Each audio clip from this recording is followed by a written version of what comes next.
Alo bandeko na biso batata ba mama bandeko ndenge to yokanaki na bino pona kokutana na bino lelo oyo tozali awa na kati ya London, place oyo il fallait to recevoir opposant munene le leader d'opinion oyo boyebi très bien monsieur Etienne Tshisekedi.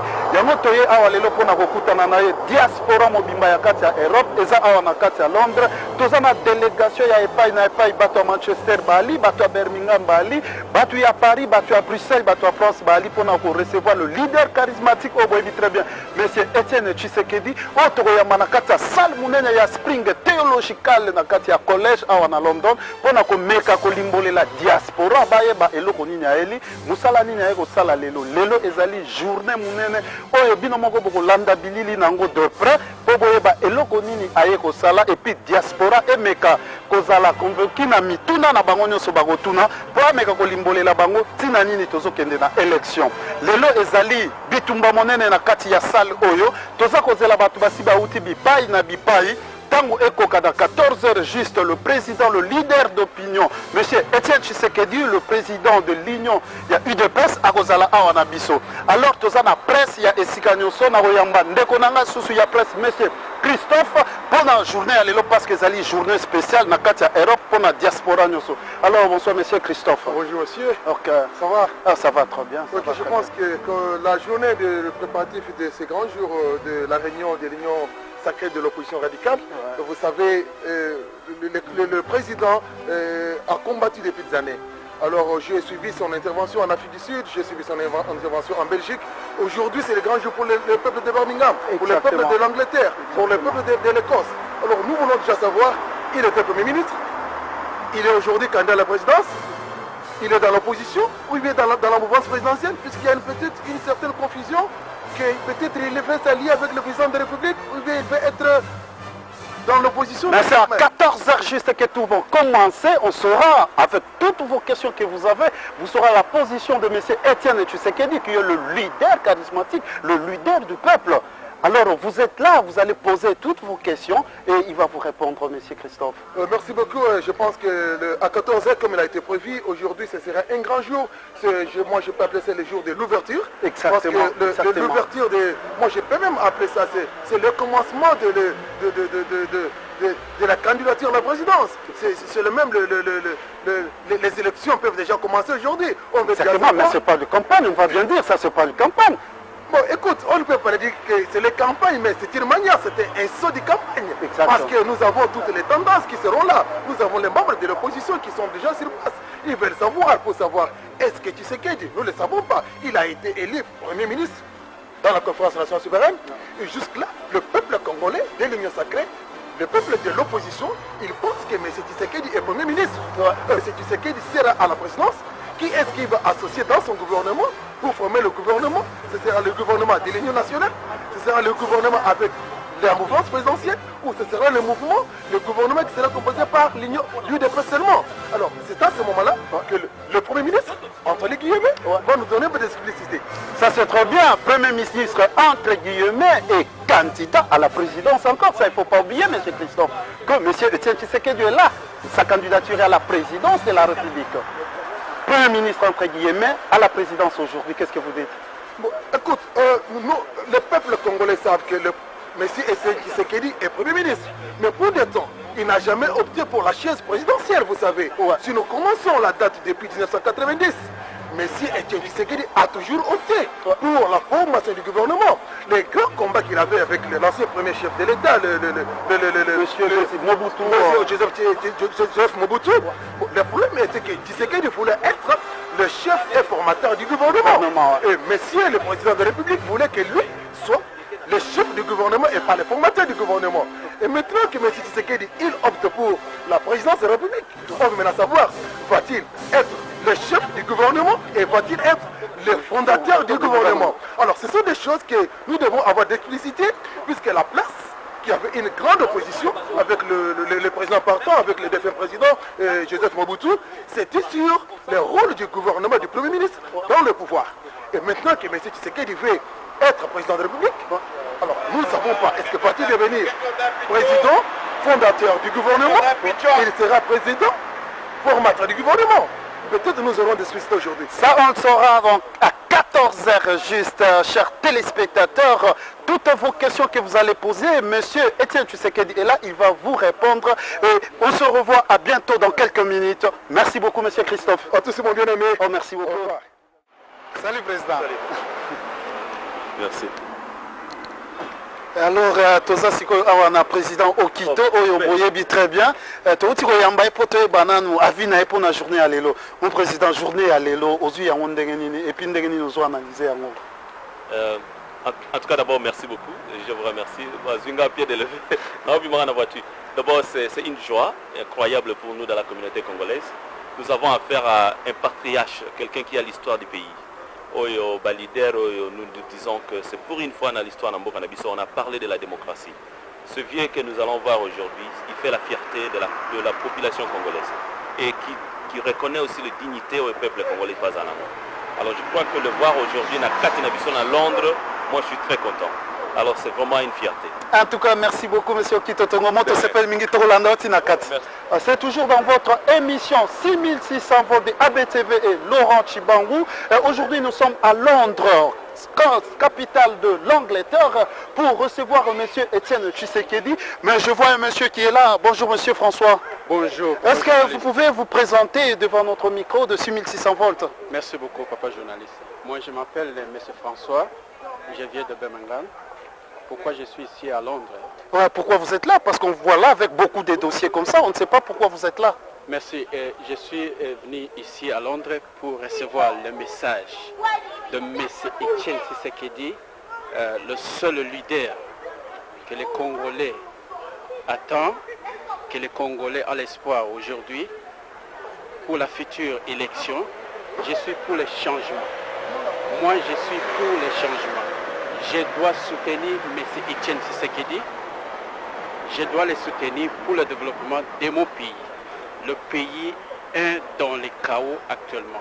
Le seul président que nous comptons pour lui uniquement, c'est le M. Tshisekedi. Vous êtes là pour M. Tshisekedi. Est-ce que vous êtes de l'UDPS ou vous êtes du parti civil ou vous avez votre parti politique? Vous venez soutenir M. Tshisekedi ou...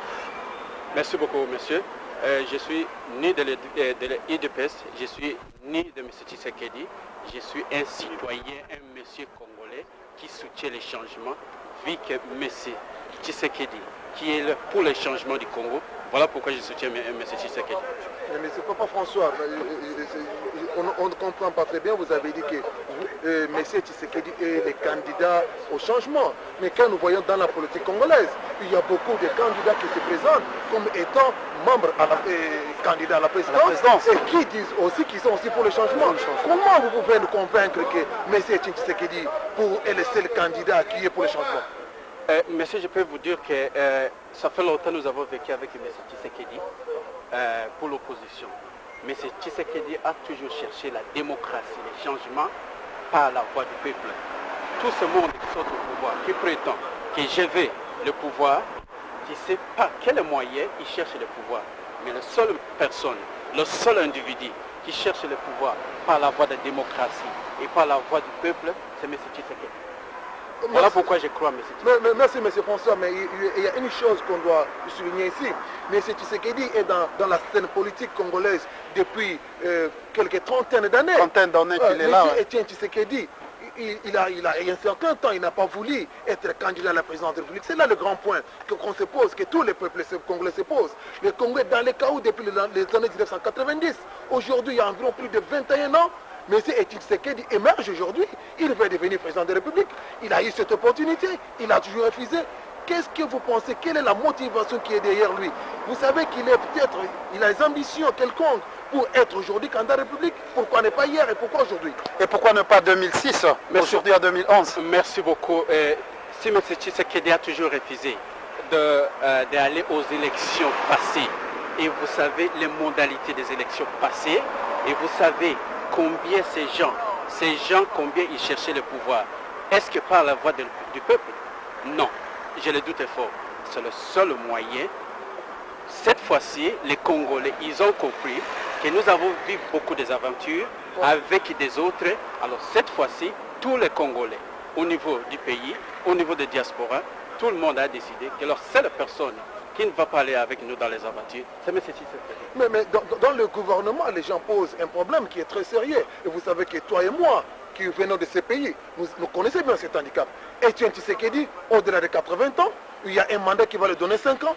Croyez-vous avec ses habiletés mentales, est-ce que M. Etienne Tshisekedi va chercher à prendre l'oppression du pouvoir avec son âge et vu son état de santé? Croyez-vous ou bien qu'il y a quelqu'un qui est, comme on l'a dit, il a toujours peut-être un petit pouce, il est comme un petit poussin avec une poule en bas. Croyez-vous que M. Tshisekedi réellement va tenir les 5 ans de pouvoir? Merci, monsieur, merci mon frère. Et moi je peux vous dire même pas, je peux expliquer même Nalingala. C'est très bien, toujours parce que tu as mis le peine à 6600 volts, le système il y a peuple, parce que tu as dit peuple. Mais c'est Tshisekedi à Angers, mais ce n'est pas que ce système mental qui ne marche plus. Non, Tshisekedi mentalement, il est normal. Et il va gouverner le pays comme il fallait. Et il n'est pas là, et Tshisekedi n'a pas envisagé que d'autres au pouvoir éternellement, comme les autres le souhaitent.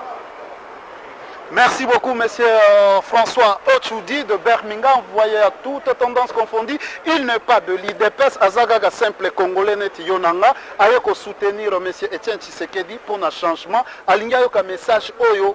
Monsieur Etienne Amemi Lelo, poto bandeni to konti. Toujours évolué mouke to kutanana parce que awa diaspora et tondi. Oya France ezali déjà. Ya Bruxelles bazan anzela. Manchester, Glasgow, Birmingham tolobate toza plein awa. Bokoyoka avis, opinion ya moko na moko. Ayeb sabiso tina oye ayeli awa. Pourquoi ayeko soutenir monsieur Etienne Tshisekedi? Merci beaucoup. Tozolanda toujours avec l'émission 6600 volts de ABTV et Laurent Chibango. Sikoyo. Comment on est Papa Franck? Papa, mbote na biso. On t'a na songa comme na yo. Ça va. Merci mille pour nous comparer na 6600 volts. Lelo, no mo repe moi kala papa. Nini amemi le paibo? La recherche de la bonne information. L'information vraie. Elingi kolobani papa, information vraie. Cela veut dire qu'il y a le côté zalaki? Eza ebele. Toza ba congolais, ikakosa moningate. OK? Nous avons grandi tous au Congo. Oui. On a politique à Congo. Et puis, par opportunisme, on a politique. C'est une occasion. Moi, personnellement, c'est la première fois dans le monde de Suprême. Là, il y a la vérité à côté de la Boloko, qui ne cesse de répéter. On a vivre en live. Voilà la raison pour laquelle nous sommes là. Ok, merci beaucoup Papa Franck, mais tu as dit que yo obanda bitumba obanda kala tu as bien on a cessé tu ko bimisango awate mais yo na makanisi na yo ndenge yo yebi élection o tozo kende nango ya solo kozala ya bosolo to e kozala na mwani kakatano na kati po ba vérité belé o yebi yango soko ko bimisila bande kona so ba congolais ata moi moke motaye ba vérité comme on est nzambe nous autres te devinons na bisoka mais il faut bien en restant ouvert. Élection ya solo ezalati. Mutu nyonso aza na pouvoir alinga operdre pouvoir azati. Mutu aza na pouvoir aolingati na pouvoir. Quitte à vous, botsa ba garde-fou pour meka osala makasi mingi pour empêcher tricherie ezala. Mais partout au monde, disons dans 97% des cas, tricherie ezala na Congo yozangati. Ok, ça c'est très bon. Abanda ba précaution wana et ses amis biso to éviter toi ka ba pandisango. Tozozo ba bosolango ka ke pa na bino ndenge bozo bimisila. Peuple na biso moi moke po ayeba po bazana posa ko yeba vérité.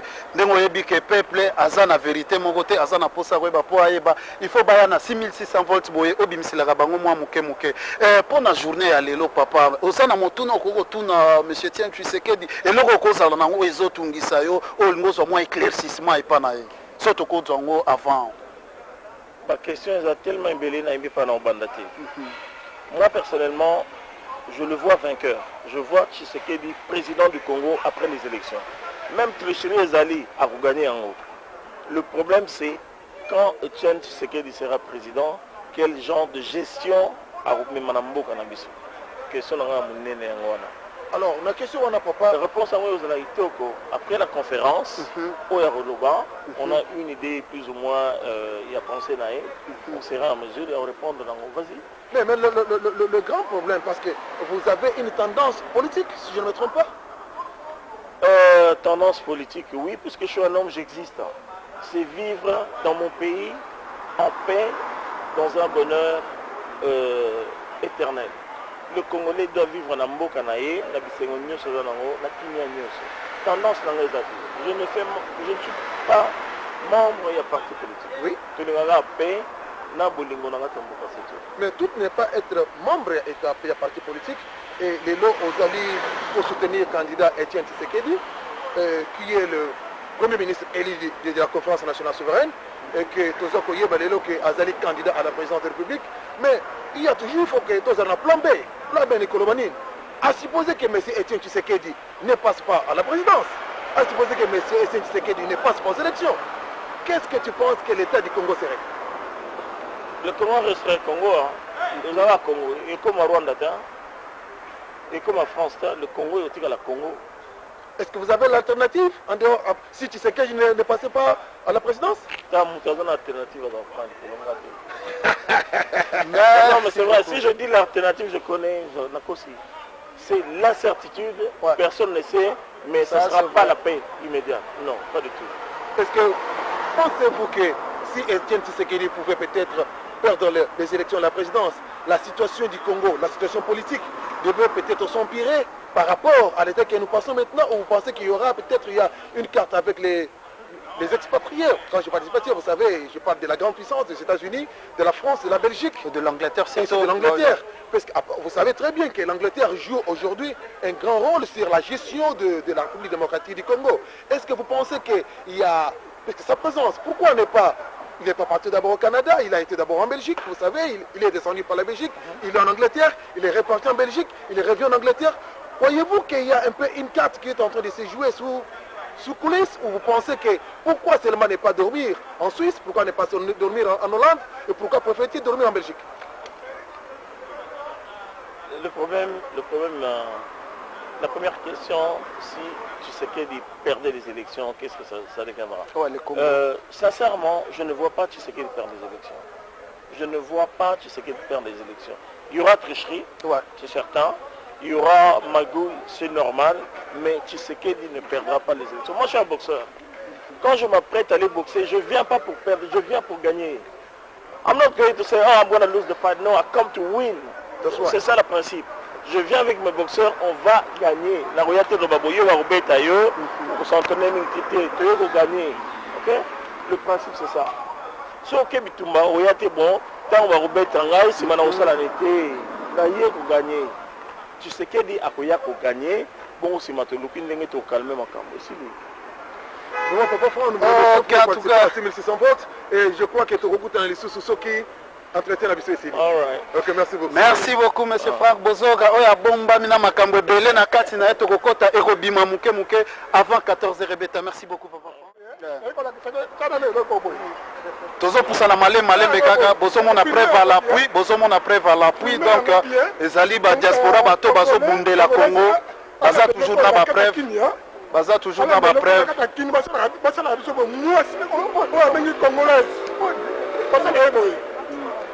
donc bana Congo bino nyonso bozolanda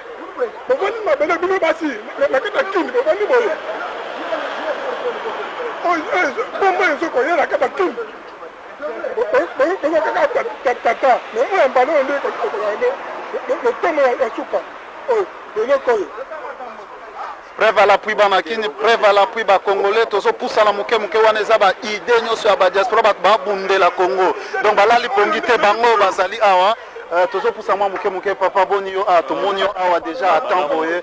Ndenge nini lelo pona nini papa? C'est toi ba combattant il y a Milton 15. OK. Donc toyawa boye pour proclamer déjà victoire. Donc Nzambe ça signé. Du Camboyo.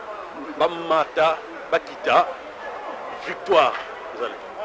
Ça c'est ça déjà victoire à combattant bino na kati Congo bozo landango de près. Mais ça signé ordonnance na ye ba mata ba kitezati américain té ou anglais té. Nzama ça signé ordonnance na ye. Merci beaucoup papa. To passer na moi muke oza ba combattant au boka na kati à Londres na kati Angleterre ba bazo sala lelo Congo etelema. To poussa moi muke papa ndeni to monyo so koma déjà na pointe. Ndeni masolo lelo. Masola lelo yali tozana lelo kumongo te to yende koyoka message oyo afiti président oyo akopesa biso mpona venir na mboka oyo tozozela bato nyonso tozozela ke akokokozo ebonga na élection ici. En tout cas, merci beaucoup Bozoga message à bas combattants. Bango nyoso baeka galelo pour la victoire. Victoire si ba signé yango mais tozo poussa naga muke muke. Bonjour papa. Bonjour. Boni yo so komakia boye. Journal et les andeng. Ouais, c'est trop parce que le futur président est là. Donc tout ça on a besoin de nous soutenir parce que les Congo c'est pour les Congolais. Donc à ça on a besoin de dire que nous ça la propagande que les parce qu'il y a qu'à gagner. Donc pouvoir ils ont en place le pouvoir na biso ils ont na maboka bana boka donc c'est ça donc tu es juste à toi comme moi message à Elbiso mais na kata mtema tu déjà que ça gagne qui gagner donc comme tout ça c'est bon. Ça c'est très bien ba Congolais na kati ya Congo bozo landa déjà ba message ya ba combattant ndenge ba lobby victoire ça déjà mais tu éviter tozo zela ye moko akoma kala mingi te bozana bilili ba preuve oyo bango moko ba memi yango bazo tambola nango pona olakisa bino makambo ezo leka na kati ya Congo. Bo changer idéologie. Boko changer idéologie na quelques moments. Photo oyo et que na kata tricot.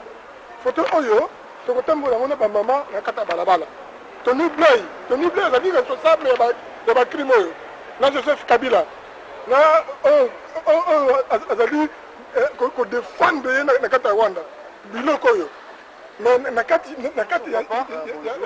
Et c'est mon mingi tomoni yo lelo awa na journée ya lelo to ebité tina nini walia wa anteni nazo mona déjà na position de combat ou bien ni na ebité pourquoi oza awa na journée ya lelo boye bon journée lelo eza journée moko glorieuse pour na biso ba congolais eza journée moko historique eza journée moko ya libération toye awa pour na accueil triomphal ya koyamba les grands patriotes ya Congo le grand patrimoine ya Congo Etienne Tshisekedi wa Mulonda. Ok, en tout cas, merci beaucoup. Mais est-ce que tu peux se présenter, tu position tout et tout aux anani et puis Moussalani nozo sala pour na bana Congo bazolanda biso bae bape o nanya solo baliboso na wa za combattant kombo langa major ba Koubatissa donc na bunda pour na mboka tenir za nango tenir mudo sa kola tani tenir mais combat ya Congo za l'esprit donc biso tozo bunda peut to bunda kaka si jusqu'à ce que le Congo soit libéré dans le domaine nyonso. Moi, major, na sepeli mingi ndengo se présenter. Kasi natana moi kutumisa moi moke. Combat le lobby ba combattant ba soutenir elongi a Tshisekedi en tant que président de la République. Au cours ce qui s'est biso que ce qui Tshisekedi à l'équipe présidence état ya ba combattant et comment ndengeni. Bon, combat ezalaka toujours mais bande pesa na souka. Et là on va bengi combat nous avons pas longa. Alors si tu bundi to longi, utilité na ngweza te, utilité à combien ça tozo victoire. Alors ce qui le lot, tozo bunda parce que toza na posa ya libération en mboka yango tozo bunda. Alors le lot ce qui mboka comme libéré. Combattant, moni batu bakanisa bazo ba combattant lokwa ba famille. Bazo ba combattant lokwa ba vaurien. Ba combattant baza bato OK, baza ba intellectuel.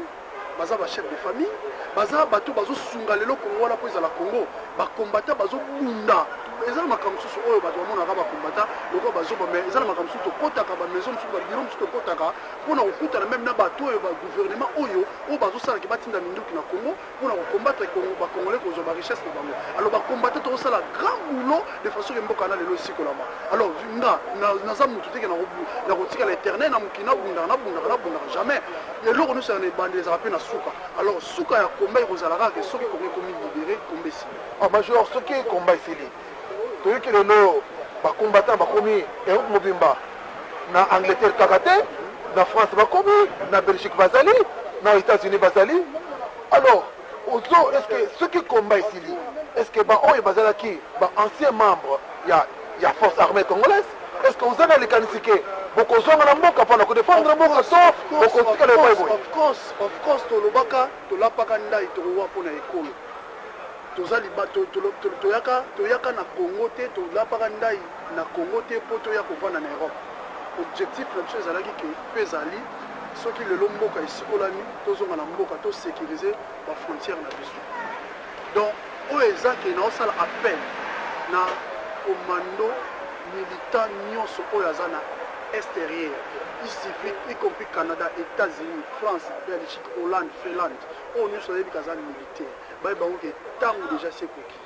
mboka ezokoma libéré naopesa bango appel basorganize d'ici là biso nyonso tolapaki ndai tozonga na mboka po tokende kosécuriser frontière na biso sarma DSP kibomango garde civile unité nyonso oyo tolapaka ndai ke tokoba mpona ekolo ntango osi ekoki lelo toza awa boso komona bato nyonso diaspora nyonso eza awa devant salle oyo ya monene oyo baye koyamba le leader charismatique na bango toza na bango nyonso tendance confondi nyonso yali ya bakombata oyo boyokaka kaka na kati ya London mais lelo bokovivre bango parce que bokomona bango na bilili boye batina nini bayeli awa lelo baye nde mpo bayamba monsieur Etienne Tshisekedi apesa bango nanu message oyo ye ayeli bango yango bozomona na bilili ya ABTV ya 6600 volts oyo eza kobunda partout touti na kati ya Birmingham mais toye awa lelo mpona kokutana na ye moko le leader charismatique oyo azobunda mpona kati ya mboka na banda bokomona baza koya bao baza kowuta Manchester baza koya baoyo ya Glasgow baza koya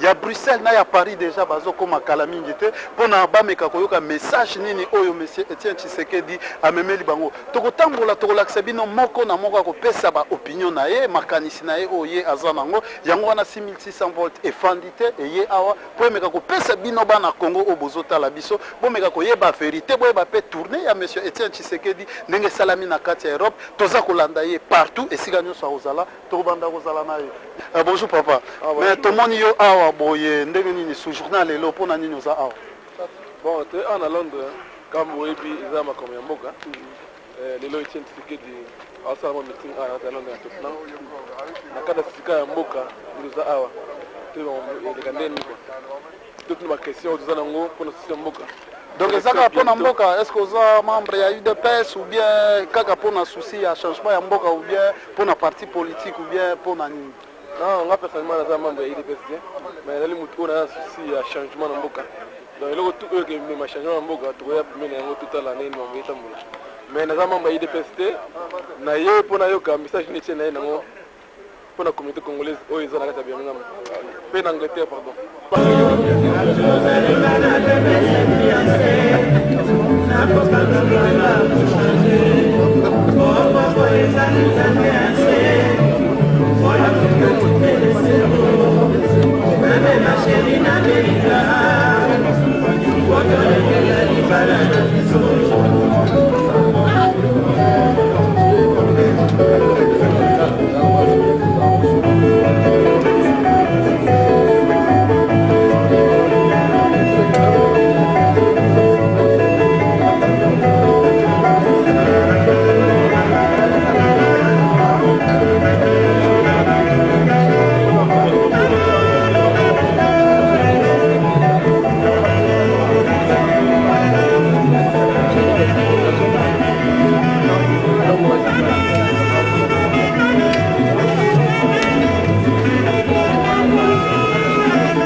c'est bon.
awa toza sikoyo na kati ya salle munene oyo toye kokutana mpona kozela le leader charismatique de l'île du peuple yango toye awa tokutana na mokambi na biso oyo azotala service ya sécurité mabongisi nini basali awa banda na porte kuna tozomonana nde bato batondi. Bonsoir papa.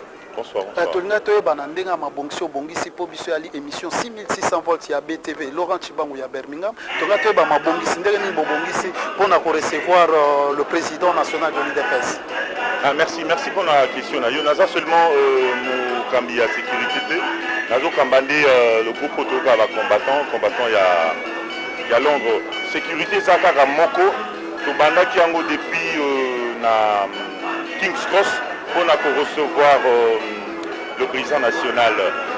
Qu'est-ce qui s'est passé? On a été contacté, ça il n'y a pas un scoop à faire. Je dis la vérité qu'on a été contacté.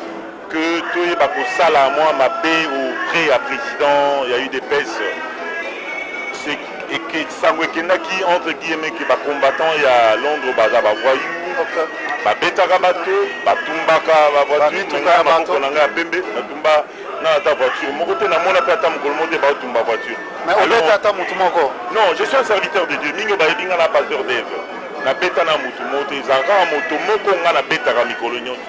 C'est Satan le diable. Otonyo Salinga, Sala Moussala, Satan le diable. Il y a Kobouma ba Congolais, il y a violer ba femme na Congo, il y a aider pour que ba femme na mboka na biso Congo baza la violer, abeta makami kolonyo sonangai. Na mabondeli nangai pe na ba combattant mboka na biso. Alors qu'est-ce qu'on a fait? Nous nous sommes organisés de façon que tout y a ordre. Depuis King's Cross ici le président national, il y a eu des Pessayaki. Pour tout sécuriser, qu'est-ce qu'on a compris? On a compris que M. Tshisekedi n'est plus seulement le président de l'UDPS, mais il est devenu le candidat de tout le peuple congolais. Il est en train de faire le même travail que Bissoba, combattant de l'Utala. Nous voulons un changement dans ce pays là. Alors, s'il va marquer un but, si ça sera le but de la victoire, et vous allez malin pour la Bissonioso, et même pour la bateau, Balandaga, émission à 6600 volts. Merci beaucoup papa mais bosala qui contacté pour bobebisa mwa muke pour bosala mwa mbeba mwa muke et ya nona bino yalaki ndeni tamba contacta bino pour bomeka bobebisa mwa makambo ya le président national. Écoutez, c'est pas comme ça qu'il faut qu'on se foute de la gueule de gens. Hein. Ouais. Auparavant, bakamataka ba combattant groupe ngala kambaka, bakamataka bango le ba voyou. Donc ce ba voyou ba betaka bato ba sala ka boye, au fidi bango ba voyou. Quelque temps après, parce que Tshisekedi a posé candidature, vous voulez se servir de ce banditisme-là. Alors nous on s'est dit non, cette fois-ci, c'est le problème du Congo. Donc on va par contre aller recevoir ce monsieur. Parce qu'il n'est pas rwandais, hein, Tshisekedi. C'est l'homme de Kabea Kamanda. Donc on s'est dit à ça papa Nabiso. Ce n'est plus seulement le papa de Félix et de Christian, a commis papa Yaba Congolais, s'il gagne les élections. Donc nous avons les atouts. On a tout idée à Kendeti a gagné l'élection. Voilà le mot même qu'on a voulu tout à l'heure là. Devant lui, le président Tshisekedi. En tout cas, merci beaucoup papa. Totondi Obotondi pour l'éclaircissement au PC à combattant. Peuple congolais nyoso aza kolanda boye barake ba combattant. Basaka ka kobeta, basaka ka kotumbami tout cas mais quand même les lobos ont moins précision que ba combattant bango mutu bazako organiser arrivé à Etienne Tshisekedi depuis Chris Cross basana epe bazoko bongisa makambo nyoso oyo ezoleka na kati awa. Donc basa ba voyouté, basa ba to bazako bundela mboka boche yo ka précision. Papa ka spona moya suka avant to kabona na na o continuer musala na ona tigayo. Eloko nyokolo bana peuple congolais oso tala biso na tango oyo baza na moi espoir moko boye na misusu pesi balembi balobi ba combattant bozo bundaka na musika mais eloko nini ko pesa bango susu moi espoir ya suka. Merci pour ya motuna moko makasi mais seulement to ali na temps moko approprié ya malamute c'est pas tellement approprié pour tout le bango eloko na kolo bana peuple congolais ali que toyebi pasi na bino kuna na Congo ezala même awa na libanda oyebi que Europe, oh, ici, quand on a les bandits qui s'organisent, c'est-à-dire les bandits qui bengana, bayindo, bato mwindo balingi bango lisusu pe pambate ba porte Europe et c'est Kongwami, ba Libanais, ba Roumain, ba Zoya et belé en Angleterre surtout, na ba Paris, ba pays à grande puissance. Donc biso bayindo to rozapna na bisikate. To kemi pasi kuna ya nzala, ya boboma, ya monyokoli, ya humiliation na Congo. Ya tokanisi tokozwe esika mais tokozwe esika te faut bazongisa biso na Congo. Alors tokozala on est vraiment à cheval entre les deux. Na yebi kolembali mingi totiaki motema mingi na Jean-Pierre Bemba mais il nous a déçus alobaki j'accepte l'inacceptable lelo azali na lae eloko nini azolia kuna toyebi te mai ni azomela kuna toyebi te tout est possible nazosenga seulement na peuple congolais et que tomeka kosangisa makasi na biso pe mayele na biso tout auprès ya papa était Tshisekedi parce que na royi biso eloko moko ko azalaki maladi makasi et puis tant azalaki maladi makasi ne me dis pas que ndenge ya biki aleki ki basamali bakufa aleki président Mobutu azalaki na pasi lolenga na kufa non ezali ngolu ya nzambe ezali kolo na ye esali que ye abika nzambe wana komboni ezaka l'alpha et l'oméga s'il commence quelque chose il faut asilisango donc ndenge abikisaki Etienne Tshisekedi na maladie moi je crois spirituellement elle dit que nzambe azoluka miso mibale Etienne Tshisekedi emona la libération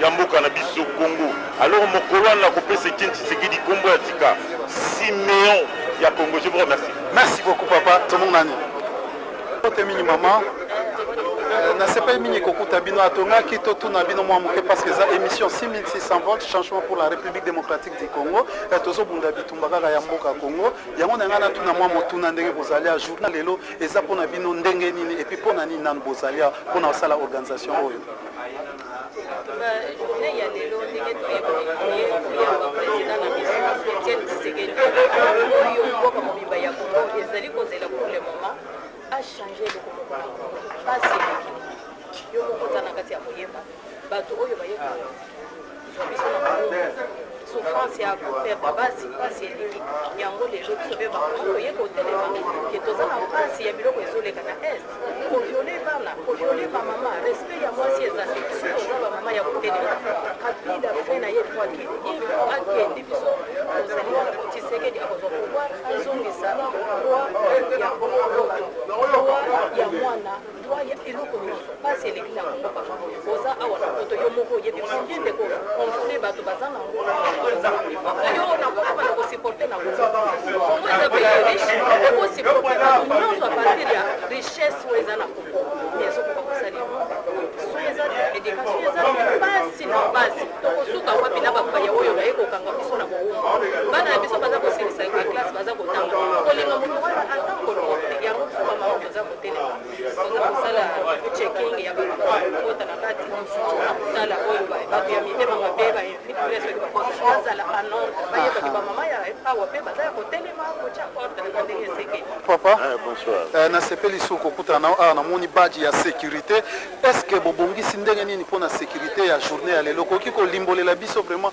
ndenge nini bobongisi ndenge nini ekoteli ya bato yali ndenge nini arrivé ya président ekozala bon sécurité nde omoni awa eza makasi vraiment bongamo d'abord maître Wali maître Wali bonaza côté ya chargé ya sécurité na baninga na biso basportif toza na baninga na biso bacombattant mpe bazali toza na maître Tino biso tosimbi mwa bamakambo nyonso to kala te président national akomawa donc sécurité ezali vraiment miné eza kitoko makasi. Oh, ça c'est très bien, mais banda ou bandi ko fouiller bato est-ce que moni mutu moko moi esprit mabe asa ko tu bien mutu moko na moi eloko suspect na kati ya nzoto po akota na meka ko bebisa tango président national akota.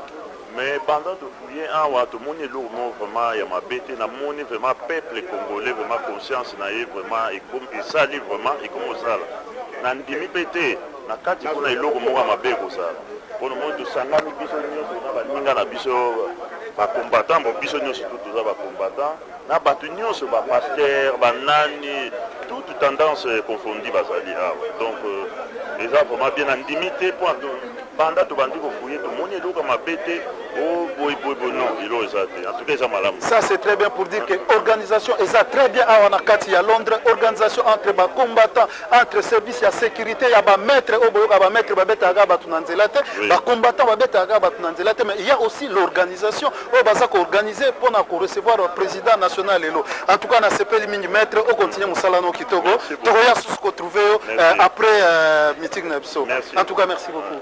Ah, salut papa. Salut. D'accord, c'est Pelasou Kokutana Nayo parce que tu as une émission 6600 volts à BTV et Laurent Chibangu à Birmingham. Diango toza en lelo to monio a bien habillé comme ça. Oye a pona nini journal lelo ezani pona yo. Non, journal lelo journal victoire to eka to yebisa vie.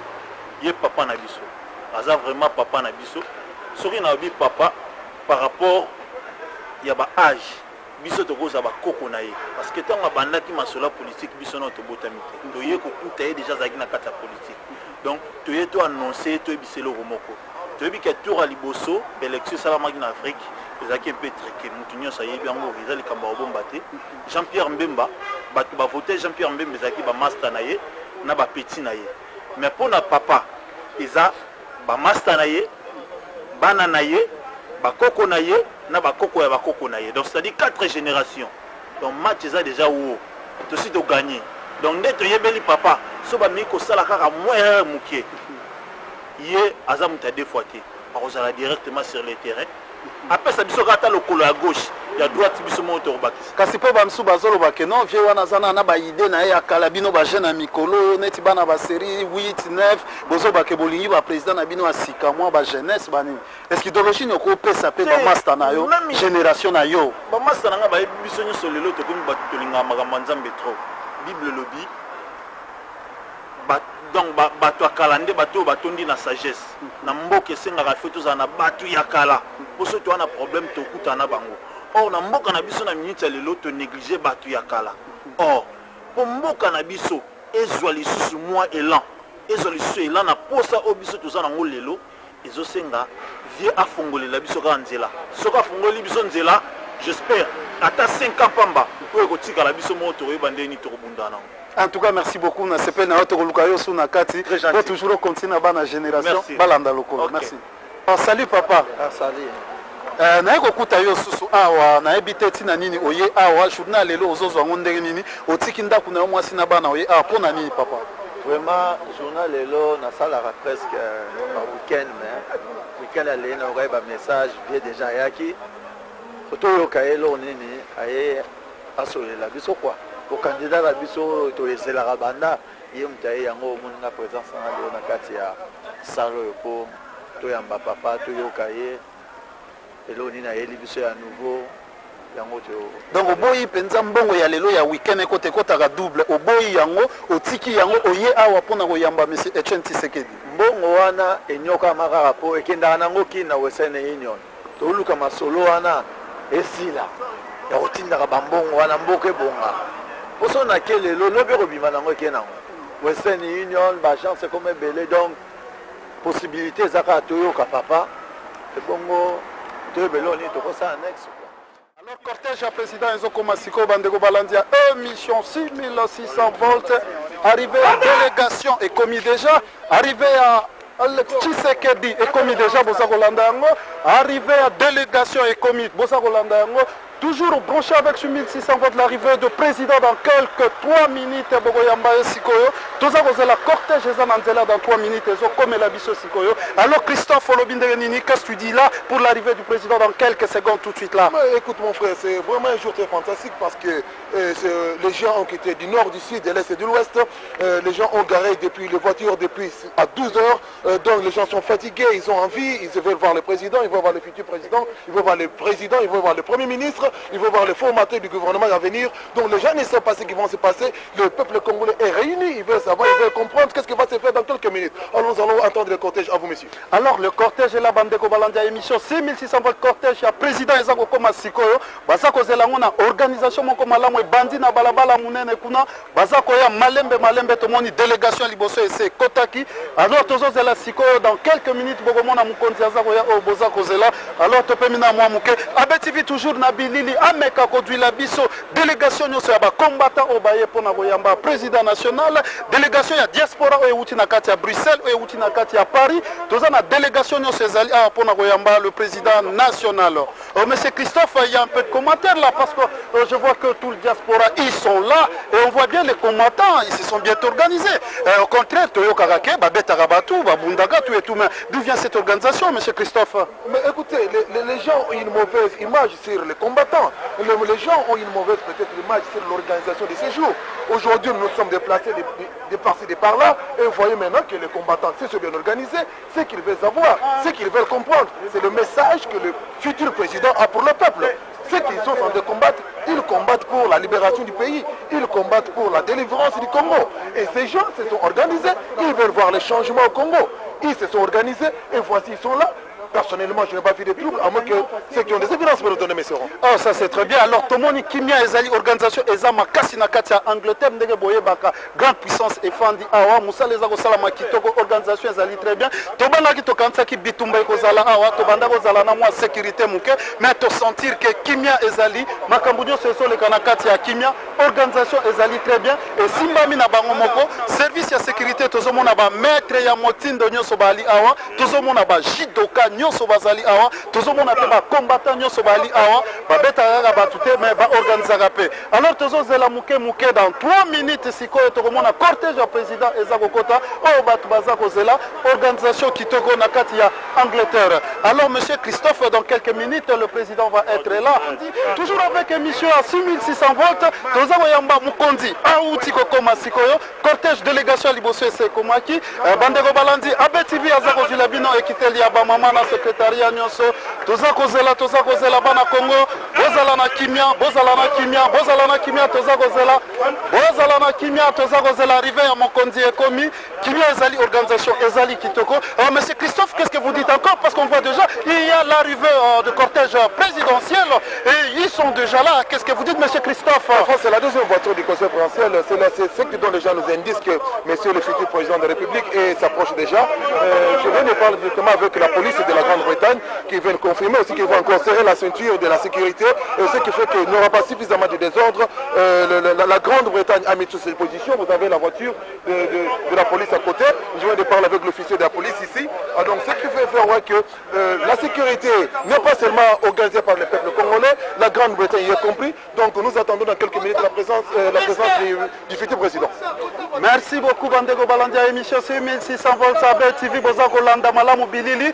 Organisation alliée on a ba police anglais bango moko bazali na kati ya ceinture bazo organiser pour être mokondia kita malamu tozomona déjà police azo panza batunaye bazana bambwa bazana ba biloko nyonso pona sécurité o babongisi pona koyamba le président de l'IDPS monsieur Etienne Tshisekedi. Alors o ezali arrivé ya mutuka ya police tomoni balabala munene kuna eza déjà bloqué police aza bandana ya bandeli ya Chris Cross ti na kati ya Lawrence awa avenue oyo place makambo ekoleka na kati ya Spring Theological College na Spring Joy awa na kati ya London. Toza kozela mwa muke cortège présidentiel ezokoma sikoyo mutuka mibale se komi tomoni mutuka ya ba police DG se komi ordre komi sikoyo na maboko ya ba congolais na maboko ya ba anglais. Toza komona bazoko cha déjà emplacement ya ba policier anglais bazozwa ba position pona sécurité toujours, il y a Etienne Tshisekedi. Alors qu'est-ce que vous dites, monsieur Christophe? Parce qu'on voit déjà l'organisation là avec les Anglais, on voit déjà la police anglaise qui s'organise pour l'arrivée de monsieur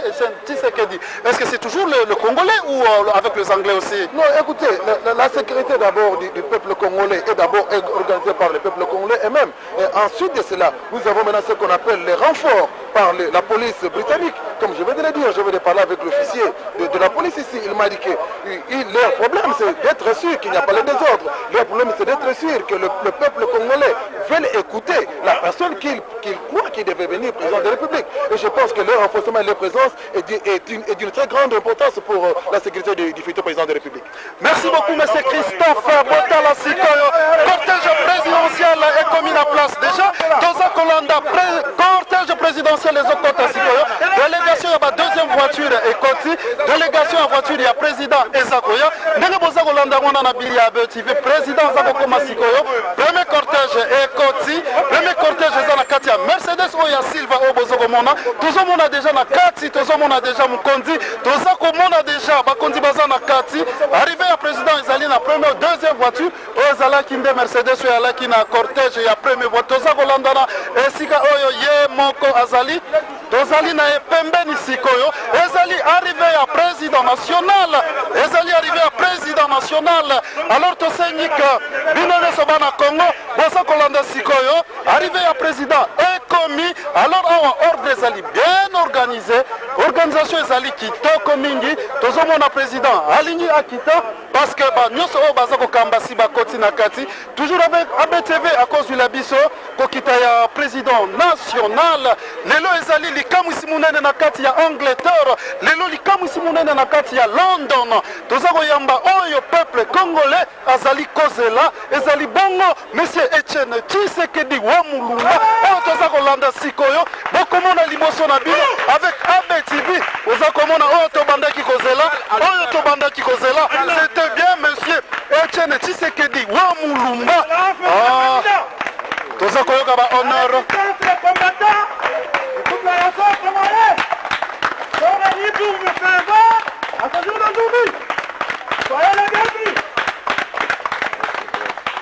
Arrivé à président Etienne Tshisekedi na Katsasala, c'est toujours la victoire, c'est toujours la victoire, c'est toujours la victoire, c'est toujours la victoire avec Etienne Tshisekedi wa Mulumba.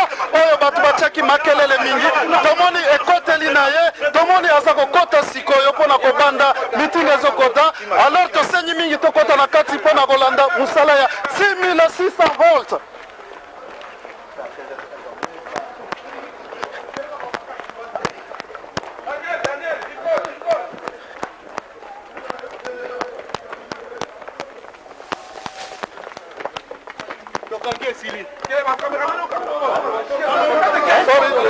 Sorry, press please, press please. Sorry, press.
s'il vous plaît. Dans ce pays.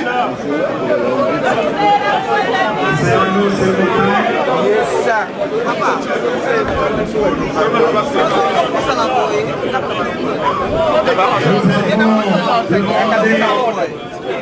À tout le monde, aux journalistes de se positionner. Ça y est, micro, papa, bananayo, nyonso. Il y a Grande-Bretagne, représentée dans la salle Oyo Mobimba, batombeli yo bolei bokuye bolamo na kati ya mboka ya Grande-Bretagne. Na yango, basangani awa lelo, po ete bandimi, yonde ozali mwana mboka, président ya mboka na décembre 2011.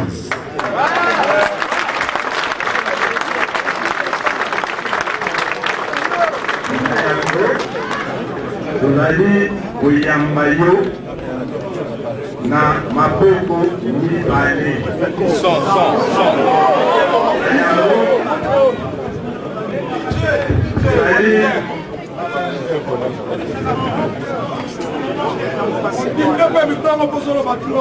Na yango tozali kozenga bato nyonso totelema mpona koyamba mpona toyoka oyo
et surtout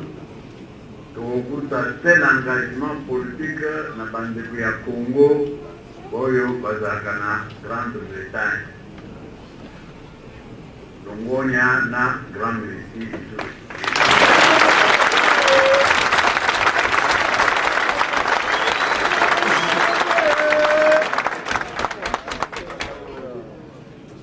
masoro na biso tokokatango na biteni misato ya liboso na koyebisa bino situation ya sika oyo eza na mboka oza koprepare la élection oyo ya novembre 2011 ya mibale ifo toyebisa ntango tokozala au pouvoir eloko nini tokosala oyo ekeseni na oyo bato oyo basalaka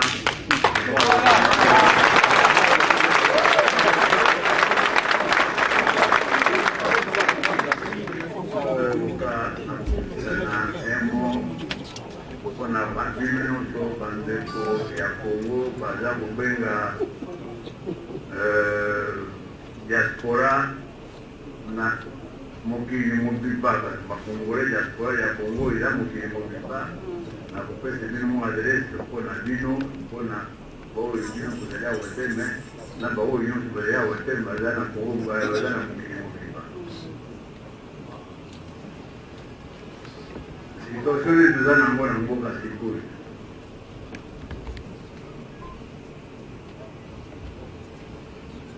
okoyeba boyoka malamu ndenge nini toza koprepare baélection wana toza pour baélection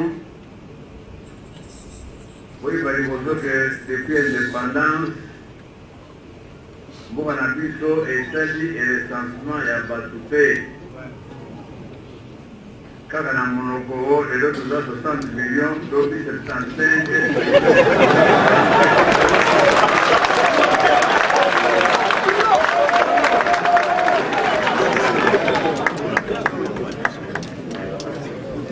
Alors que na loi électorale oyo bakuti kuvote sikoyo efekabula mboka na bitendo balobaka circonscription électorale. La circonscription électorale, il faut voir combien il y a de combattants, pas de combattants, d'habitants. Dans la fonction en gros, on fait ça combo et surtout il y a des députés dans la circonscription. Par exemple, dans la circonscription, il y a son abattant. Bato bazalaka au temps.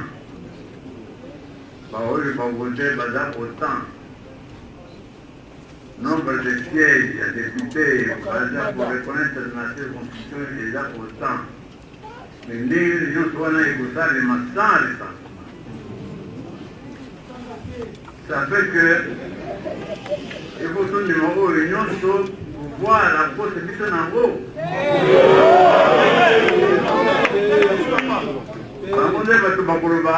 Il y a autant d'habitants dans cette circonscription et il y aura autant de députés. Moyen pour vérifier la solidarité. Déjà, pour yogi, occasion, il y a tricherie et valeur.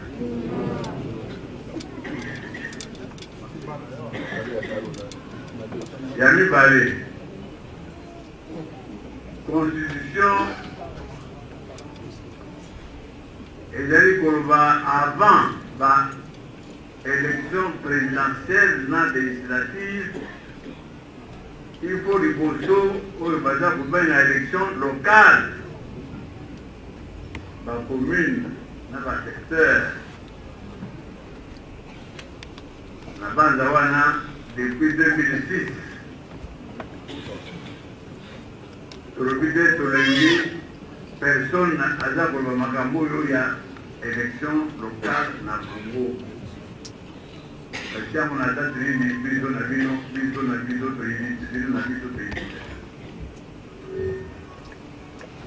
Alors que normalement, là où il y a des élections locales, il y a déjà une pratique démocratique. Le peuple déjà bâti par la vote, mais surtout, l'État a représenté na bisegoyo na bateau yo baponami na peuple. Or, nous baponami na peuple, qu'est-ce qui arrive?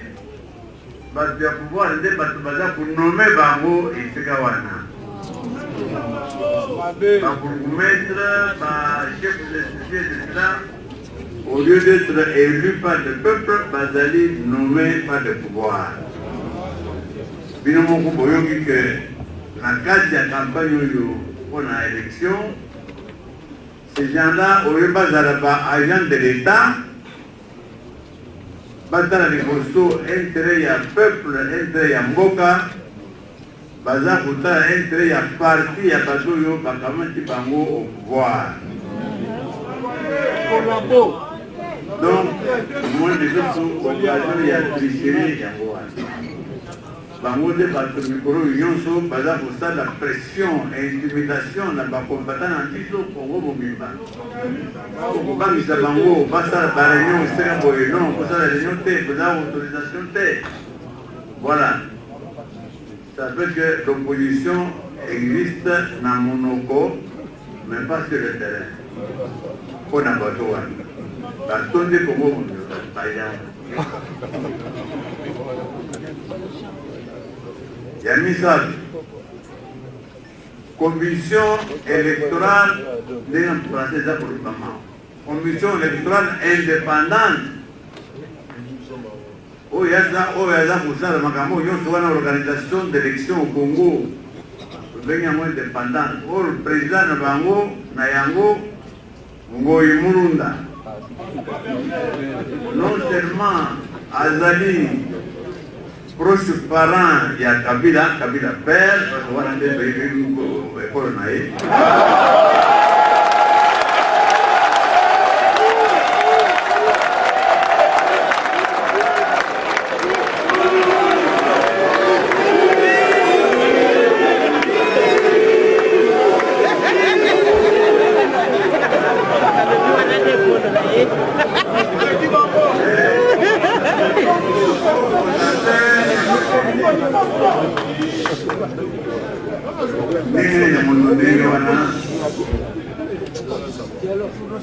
hasta l'organisation d'élections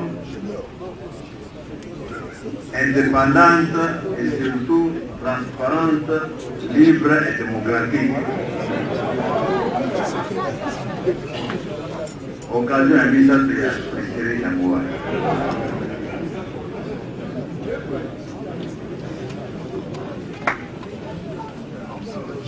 Ça fait que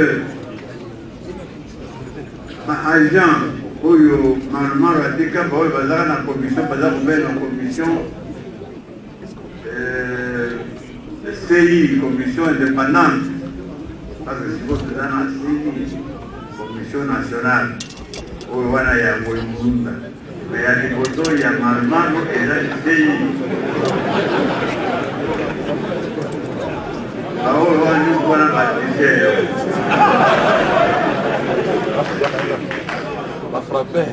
baje wana baza kotungisa baélecteur na biso mingi particulièrement na baélection bayebi ke élection yango ezalaka favorable na mokili ya bango te baza kokende mpo na élection opération oyo baza kobenga enrôlement il faut baloba na yo bo lakisa carte oyo ya enrôlement ya 2006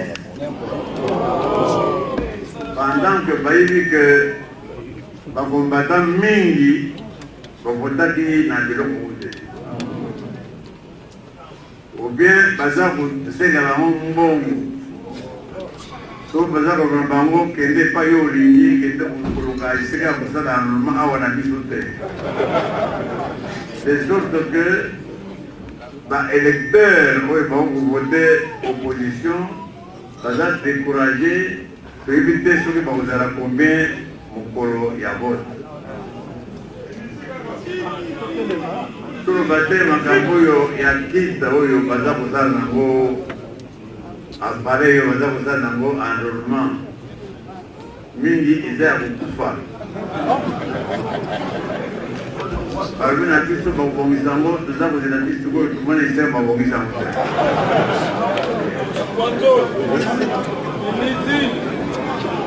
or bango moko bafixe bapesi date ya 30 juin oyo ezala date limite mpona enregistrement mpona enrôlement na ndenge makambo eza kotambola lentement toza sûr que après le 30 juin enregistrement kozala ébouché la terre na Congo on ne sera pas prêt.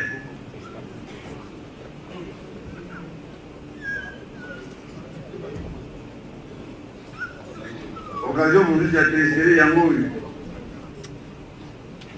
eloko monene ezalaka important après le nombre de bureaux d'enrôlement et de vote ezali liste ya bavotant na bureau nyonso il faut toyeba liste ya baélecteur oyo bakosala vote na bureau wana. D'après la loi d'Istanbul, il faut, dès que c'est fini, enrôlement ici, il faut pas afficher yango pour bato batanga yango batala soki bakosali bamosusu to bato basi bakufa basi bango komona bango wana bango basali yango te. Exemple na province ya Maniema na ya Bakongo enrôlement était ici il y a 2 mois. Tout le monde en liste, il y a pas de temps pour voter.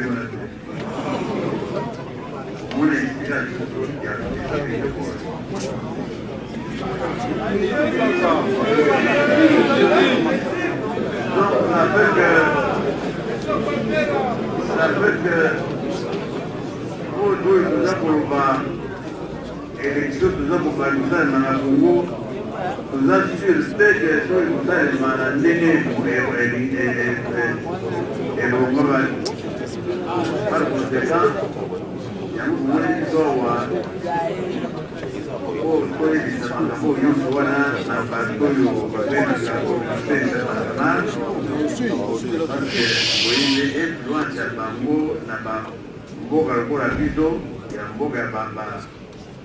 tiers monde de voya biso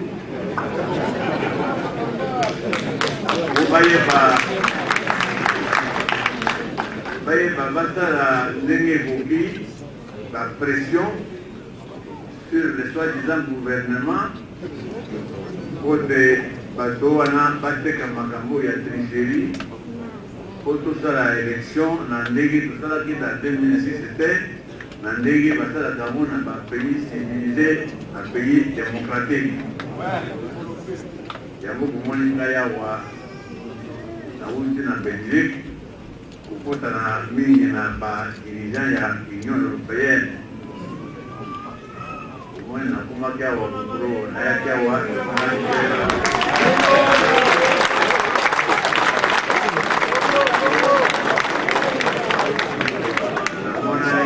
yawa Mario Yofuya Kinamili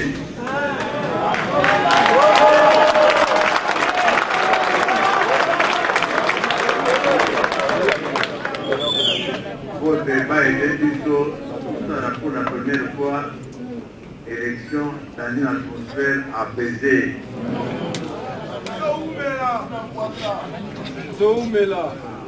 Voilà la situation en fait que yango na biso totiki yango awa toza koya situation totiki yango wana oyo ya mibale programme na biso ya lobi ntango tokozala pouvoir ekozala nini encore na mokuse boyebi ete eloko pendant tobandi indépendance quelques années tozalaki na mwa démocratie avec le président Kasaboko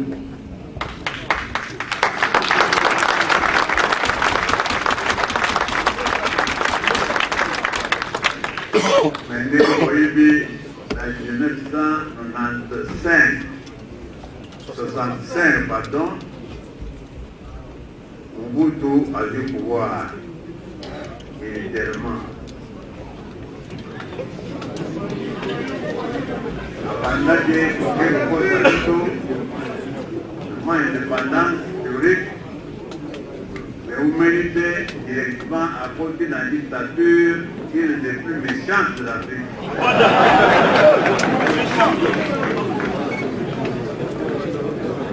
Oh, il y a constitution mosusu oyo aza kosala na ndenge moto moko aloba te soki olobi wana likambo yango wana na 77 ntango tosalaki mwa vote parce que pression ezalaki mingi na bato ya communauté internationale baza kosala pression mpo asala aficha akotisa démocratie na mboka na ye asali discours le 1er juillet 77 oyo alobi il faut élection ekosalema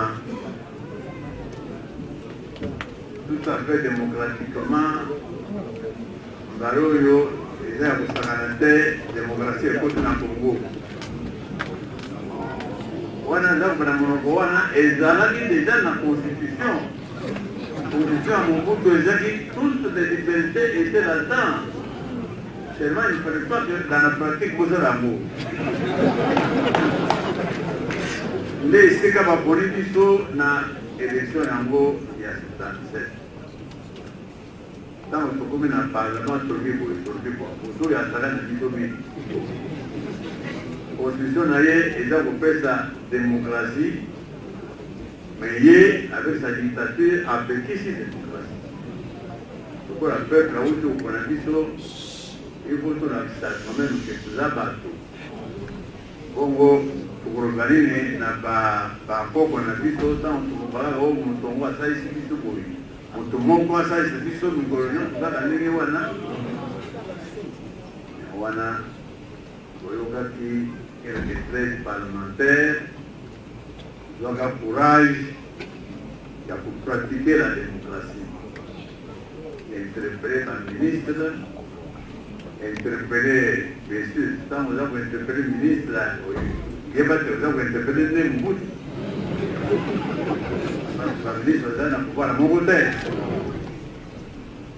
Dès ici, la thèse parlementaire, le courage, il y a un candidat, il y a 52 pages, pour que le ministre Mabény soit dans le Mobutu.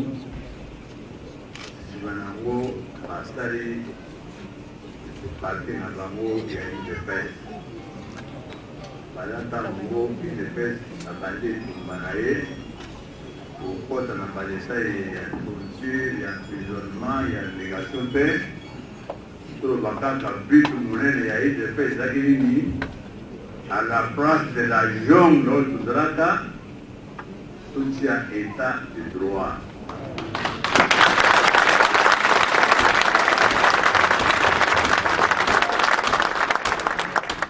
De droit ezali eta oyo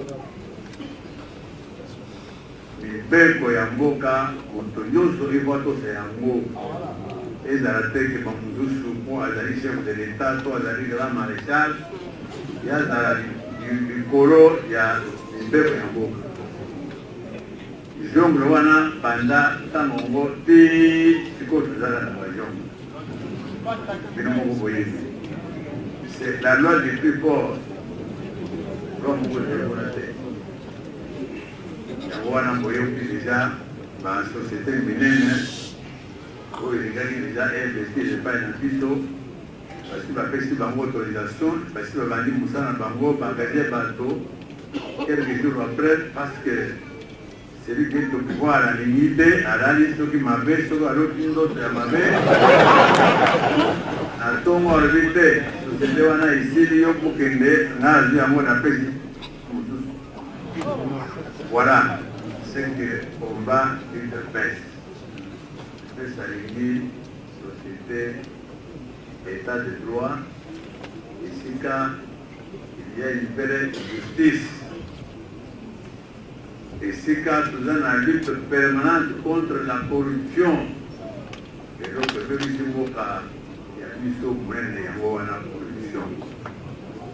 Na ba injustice, na ba impunité, bato baza kosala kobamba bato sala makambo ebele oyo ya crime minene bazali kaka bao baza na armée baza même kozwa ba promotion. Tout ça UDPS bazali contre. Voilà eloko ya liboso UDPS ntango biso tozopoi UDPS akosala nyonso wana. Il faut que je puisse dire parce que sécurité ya mboka monene lokola Congo eza na mboka ya une armée mais une armée bien formée. Otuti bana mboka mais bayebi mosala yango mais aussi bien payé.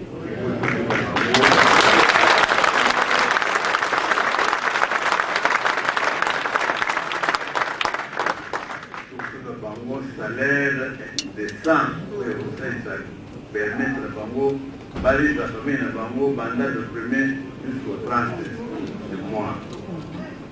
Où il y a un Kourouba, où on a armé, il faut ça demander surtout pour la police. Tout ce qui est maintien de l'ordre, il faut aider à la bateau, bien formé aussi dans Katiwana, pour pas y avoir quand même des choses élémentaires. Et puis, voilà aussi bien payé. Et le Congo, on a mon il y a Moussala tout Moussala parce que la base à 95% des Congolais sont des chômeurs.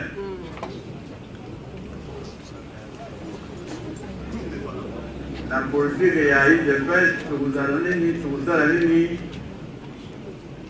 pour le camisara, surtout pour la jeunesse.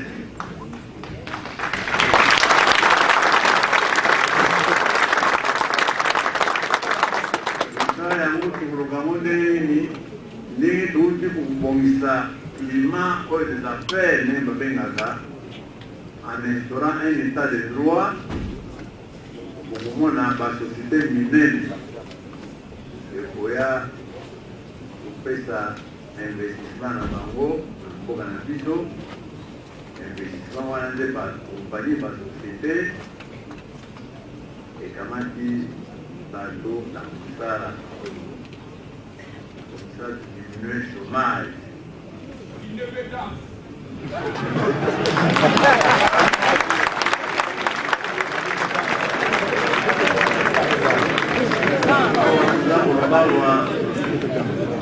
Les vraies sociétés,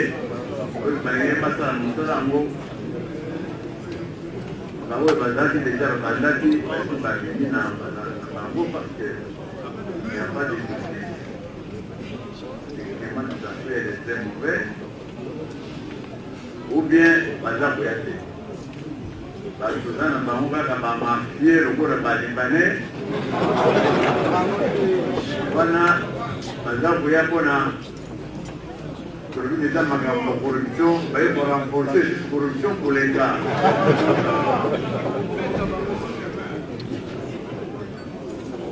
Souvent les Camerounais libanais le alors yo sera nangai origo la ou que desega babe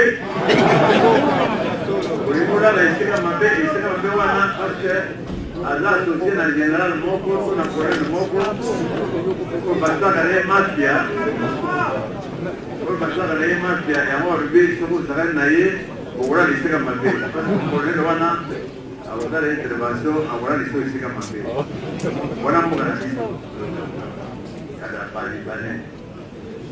c'est sûr. Quand on a vu sur le coup la chinois, donc oui, vous savez pas y avoir tout ça la tête parce que maman peut payer pour ça l'investissement. C'est quand tu sais qu'il pas un bango. Malheureusement, bango tu peux pouvoir le trouver qu'il y a mafia, il n'y a pas de loi. Contrat Kabila signé na vacino toujours oui bamonte et de la table parlement naie baïbe amonte alors vous avez un contrat vous avez un contrat lyonnais et ça remis dans l'intérêt il y a pas individu pas l'intérêt encore voilà les mabé voilà vacino voilà ça et pas tout à cause de faute nabiso trop de faveurs dans Bango. Par exemple, pour cette la bandère de cacahuètes. Par exemple, vous n'êtes pas dans Bango, vous avez cacahuètes et pas dans Bisso. Vous avez un bébé ou une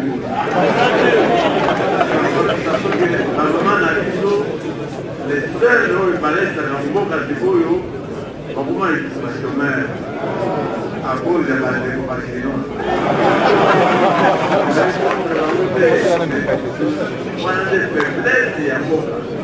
Parce que les années n'ont pas pu voir les jungles et les états. Ça n'a été pas de côté dans la jungle. Donc, nous sommes dans la plus pour la haie,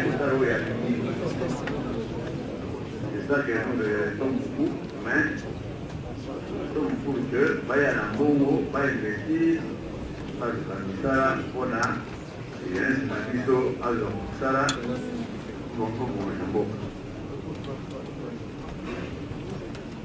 qu'est-ce que nous ferons accent à l'éducation?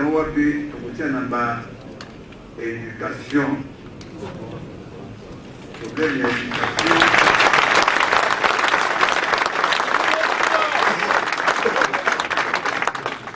Le problème de l'éducation est déjà parmi les problèmes prioritaires.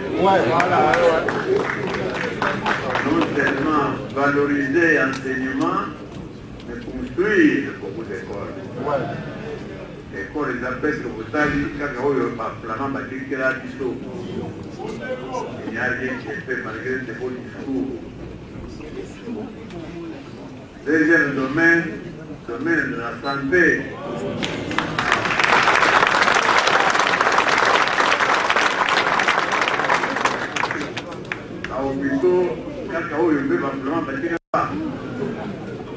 D'abord, ici, dans la quantité, équipement, vétuste, il y a beaucoup pas. Voilà pourquoi, ceux qui nous ont invité, au Congo, il y aurait plus de personnes.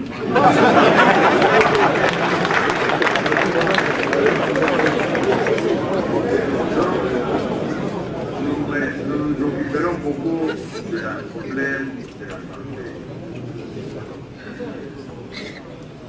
Nous nous occuperons du bien-être du Congolais par la politique ya mai pe ya courant. Ça qui fait le bonheur des citoyens, quand ça au moins il faut qu'il y ait bien, et sous courant, je crois que c'est là que commence le bonheur. Au moins, la priorité na biso, tokobanda na programme na biso, tokobanda na ndenge wana.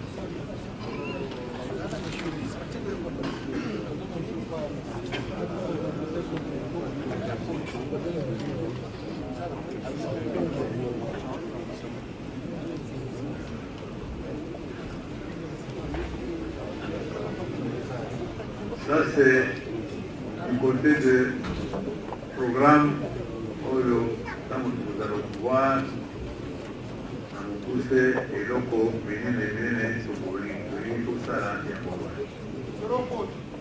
Bien sûr, les gens qui nous pousser. Ici l'occasion de rien faire ça avec nous monter, on a idée à effort tout ça là. Tango Bokolinga que on doit pouvoir et à Congo pour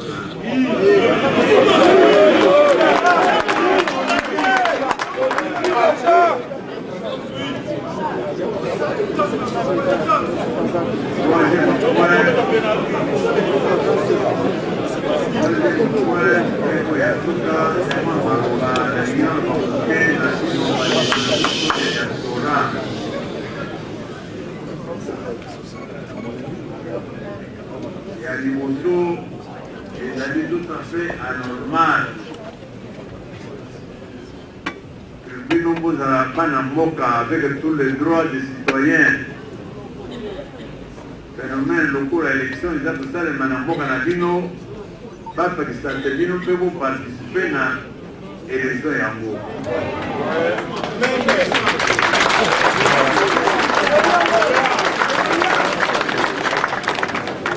Alors que les ambassades étaient par prolongement Yango. Pour alors na awa moye ambassade ya Congo ezali mabele ya Congo. Donc organiser ligne ya ba vote sona ba urne pour que nous ça de voir si dit ya bino kuna ndenge la dos basara. Mais avec nos dictatures parce que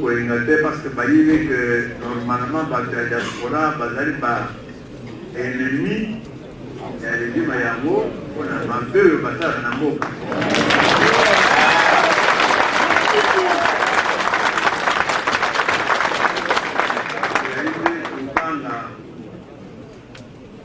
Ceux qui vont bailler, ils peuvent voter contre Bango. Donc c'est pour ça que Papekesi pour diaspora et prendre part dans le vote dans l'élection. Et sûr, Sobibiso, Kamate Sikawana, ça sera terminé. Diaspora ou pas diaspora, Mwanamboka, Zamanamboka, il faut que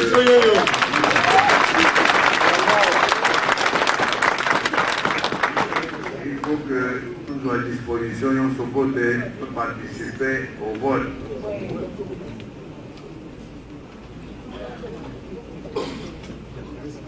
Avant de terminer, bien que nous avons quitté Makambaye Yasbrande Yasuka,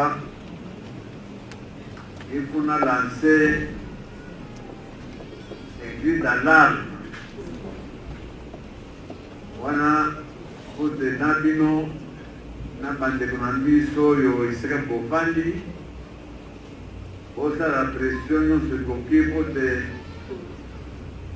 bateaux yo baza pour violer basi. La boca na biso.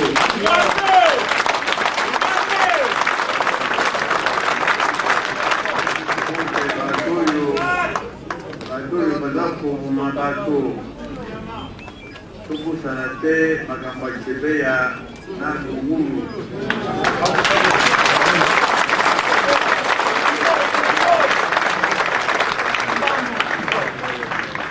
Il faut que un jour Moko est dans la Moukioyo où des coupables face à sanction et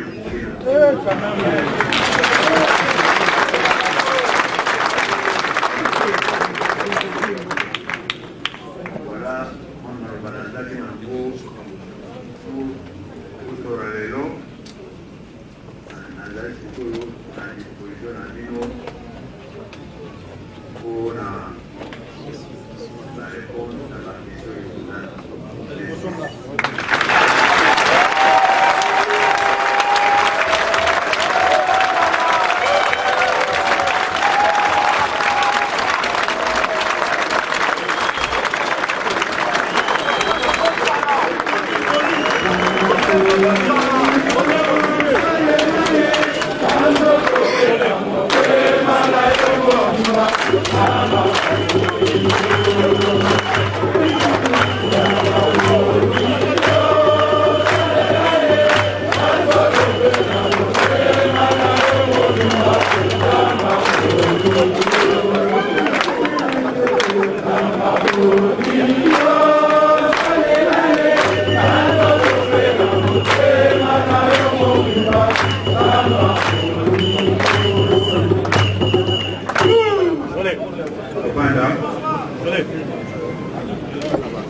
et ce que vous avez posé, les matins aux matins se feront, au matin à l'Ikambo Moko Muningalo.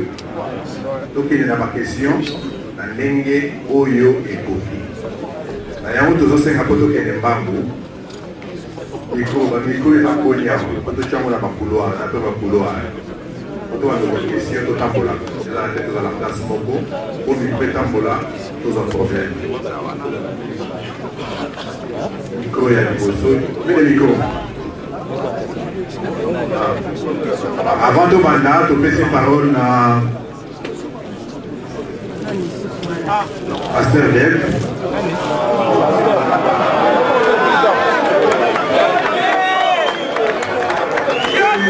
2 minutes.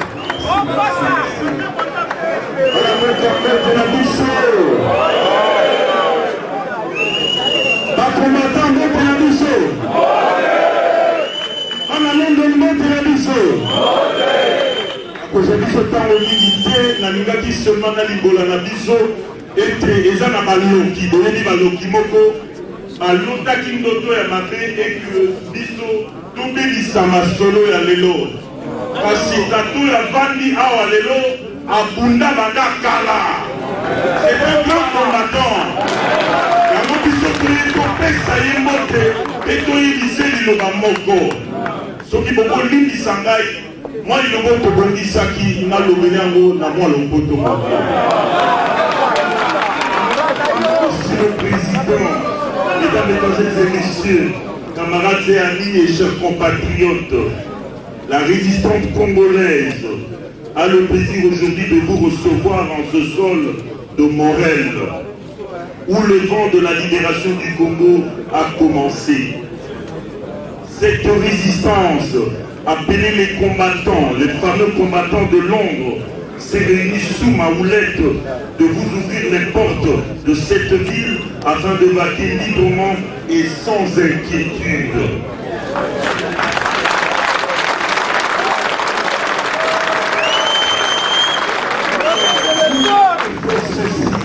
Parce que vous êtes un combattant et un poids lourd politique de notre pays à ne pas négliger. Son Excellence, Monsieur le Président, en acceptant d'aller aux élections, tous les combattants du Royaume-Uni et de la diaspora tout entière m'a recommandé de vous dire qu'ils sont prêts à vous soutenir. Seulement ici et seulement si vous évitez le coup fatal de Jean-Pierre Bemba.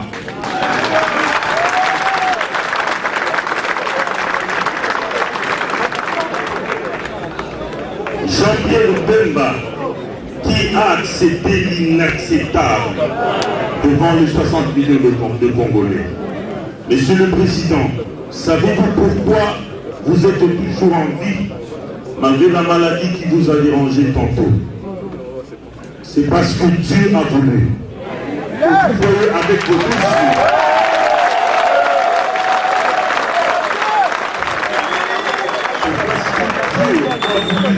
Que vous voyez avec vos deux yeux la libération de la République démocratique du Congo.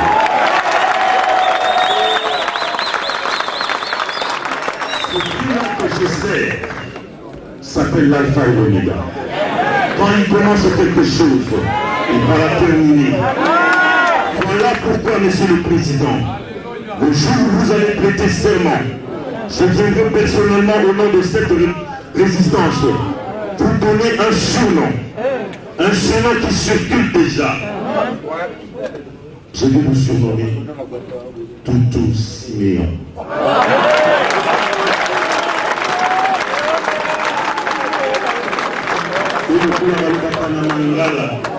Na l'hôpital soki moto azali na pasi na moto akopesaka ye paracetamol to aspirine mpona imoleka na Congo pasi ya Congo. Monsieur le Président, okopesa je parlais, je m'en remercie.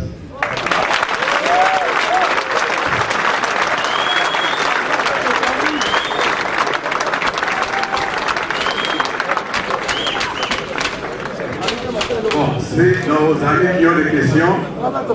Micro et ça, Moko. Donc, tu vas enregistrer 2 questions à avoir.